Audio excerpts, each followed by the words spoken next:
The draft has finally concluded. All the teams have made their choices, and now they gotta live with them. The Eagles get an A from Pete Prisco. Brady, what do you think? Yeah, I think Howie Roseman's trying to basically reconstruct the Georgia Bulldogs national championship defense.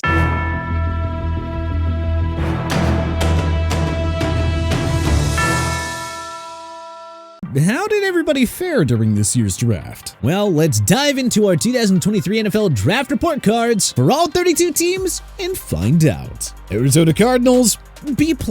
New Cardinals GM Monty Ossenfort was happy to build for the future by trading away the number 3 selection to the Houston Texans for extra picks in 2024. Arizona got a long-term answer at offensive tackle in Paris Johnson Jr. with the number 6 pick. LSU product BJ Ojulari was a savvy find in round 2.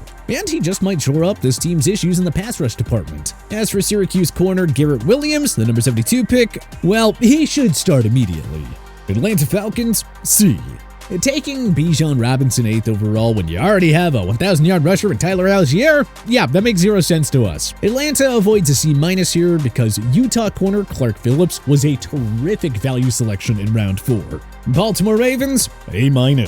After finally reaching an extension with Lamar Jackson, the Ravens found him a new weapon in Boston College wideout Zay Flowers. That wasn't the only savvy move, as GM Eric DeCosta landed Clemson linebacker Trenton Simpson at number 86. Ole Miss edge rusher Tavius Robinson might also start with Calais Campbell and Justin Houston long gone. Buffalo Bills, A. Buffalo found a new weapon for Josh Allen and Utah tight end Dalton Kincaid, who will take a lot of the workload off of Stephon Diggs and Gabe Davis in the red zone. GM Brandon Beane also hit a home run by taking Florida guard Osiris Torrance, who is widely projected to be a first-round pick in the 59th slot. Carolina Panthers, A-. The Panthers sold the farm so they could move up into the top spot, and rightfully so. They have a new franchise quarterback in Alabama's Bryce Young, who was the first overall pick of the 2023 draft. Carolina only had 4 picks after that, so the odds of a strong class outside of Young here are minimal. Mississippi wideout Jonathan Mingo, the number 39 pick, should get every chance to step in as the Panthers' new number 1 receiver. Chicago Bears, B-. Darnell Wright addresses a need at offensive tackle, but we would have taken the more polished Peter Skoronski. And truth be told, the rest of Chicago's draft has question marks. The second rounder, Javon Dexter Sr., felt like a reach in round 2, but he does fill a need at defensive tackle. Cincinnati Bengals, B+. The Bengals got great value in Clemson defensive lineman Myles Murphy, who should form a scary pass rushing trio alongside DJ Reader and Trey Hendrickson. Duke Tobin's next 2 picks, quarterback DJ Turner II and safety Jordan Battle, should bolster a leaky secondary. Cleveland Browns, B-. With limited draft picks, GM Andrew Berry did a solid job addressing the team's main roster holes. Tennessee wideout Cedric Tillman has the tools to step in as a capable number 2 option behind Amari Cooper. Baylor defensive tackle Siaki Ika adds more depth to the Myles Garrett-led front 7. Dallas Cowboys, C+. We don't like the reach for Michigan defensive tackle Motzi Smith, who went 26th overall. Second rounder Luke Schoonmaker fills a need at tight end, but he too was a bit of a reach in his spot. Denver Broncos, A-. What a find Oklahoma receiver Marvin Mims Jr. was in the 63rd spot. Denver gets an A- because they somehow got Arkansas linebacker Drew Sanders at number 67 overall when he should have been gone by the early stages of round 2. He should instantly produce on one of football's top defensive units. Detroit Lions, C. Call this a tale of 2 drafts for Detroit. They reached big time in round 1 for Jahmyr Gibbs and Jack Campbell, but getting Alabama's Brian Branch at number 45 was a grand slam. And we love the gamble on Hendon Hooker. Jared Goff is solid, but we'd love to see Hooker get a chance in an offense loaded with playmakers. The Green Bay Packers, C. Lucas Van Ness is a great player, but the Packers have enough firepower in the front 7, so taking him 13th overall was a bit curious to us. Not sure why GM Brian Gutekunst took tight ends Luke Musgrave and Tucker Kraft with the number 42 and number 78 picks respectively, using 3 straight picks on pass catchers when they frequently ignored the positions for Aaron Rodgers. Interesting stuff. Houston Texans, A. The Texans got themselves a franchise QB in CJ Stroud at number 2 overall, then traded up into the number 3 spot for Will Anderson Jr., the best defensive player in this class. What more can we say? GM Nick Caserio crushed it here and brought new life into a long-suffering fan base. Indianapolis Colts, A. Anthony Richardson is the definition of a boomer bust prospect. But the QB-needy Colts had to take a chance on him. His ceiling is too strong to ignore, plain and simple. GM Chris Ballard addressed the secondary with the picks of Julius Brents and Darius Rush, who could be the steals of this draft. And North Carolina wideout Josh Downs will have every chance to be a top 2 receiver in Indy alongside Michael Pittman Jr. Jacksonville Jaguars, B+.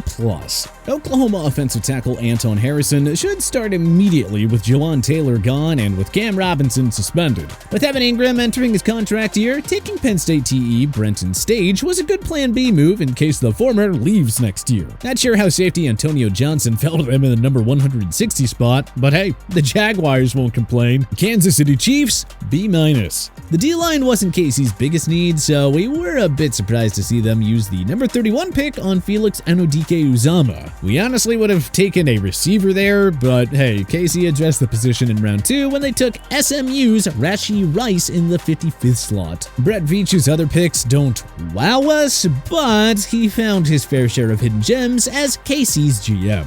Las Vegas Raiders, A-. We really wanted Vegas to take Will Levis, but we won't complain about the Tyree Wilson pick at number 7. If he does come as advertised, the Raiders will have a terrifying pass-rushing duo in Wilson and Max Crosby. Notre Dame tight end Michael Mayer was a great value pick at number 35, and he should immediately fill the void left by Darren Waller. Also, we loved the pickup of Purdue QB Aiden O'Connell. He just might be the long-term guy in Sin City. His skill set is hard to overlook. Los Angeles Chargers, B.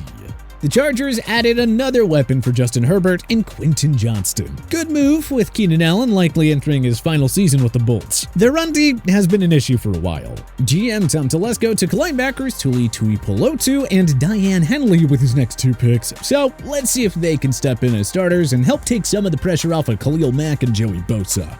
Los Angeles Rams, B+. LA had a league-high 14 total selections. Math tells us they are bound to get at least a couple of quality players out of this haul. The Rams know how to develop little-known commodities into stud offensive linemen, so let's see if 36th overall pick and TCU guard Steve Avila is ready to roll right away. Georgia QB Stetson Bennett was an intriguing pick in round 4, but we'll see how much playing time he actually gets in that offense. Miami Dolphins, B+. South Carolina cornerback Cam Smith was a home run pick at number 51 overall, considering many had him going in round 1. Texas A&M running back Devin A. Chain was a sneaky good pick in the 84th spot, and we wouldn't be shocked if he eventually becomes Miami's new lead back. Minnesota Vikings, C+. Justin Jefferson will quickly love his new sidekick in Jordan Addison, who replaces the void left by Adam Thielen. Third rounder Mekhi Blackman fills a need at corner, but it remains to be seen how much playing time he and fourth rounder Jay Ward will receive. New England Patriots, B. Getting Oregon corner Christian Gonzalez is just a typical Bill Belichick pick. One of our absolute favorite fits for any draft pick in 2023. LSU wideout Keyshawn Butte at number 187 overall is another potential big-time steal to follow. New Orleans Saints, C+. The Saints added more beef to a stout defense and defensive lineman Brian Breesy and Isaiah Foskey. TCU running back Kendre Miller is a good insurance option with Alvin Kamara facing a suspension. Fresno State QB Jake Haener, the number 127 pick, has some fascinating abilities and might do good things learning behind Derek Carr for a few years. New York Giants, A.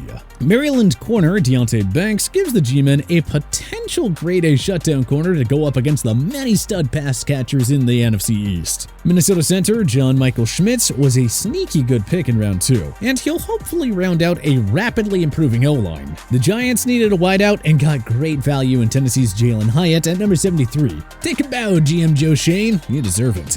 New York Jets, C+. Taking Iowa State edge rusher Will McDonald IV at number 15 was a bit surprising with several quality offensive linemen on the board. Oh well, GM Joe Douglas then took Wisconsin center Joe Tippmann and Pittsburgh tackle Carter Warren as his next 2 picks. Not Douglas's worst effort, but it feels like he could have traded down to get his guys. Philadelphia Eagles, A+.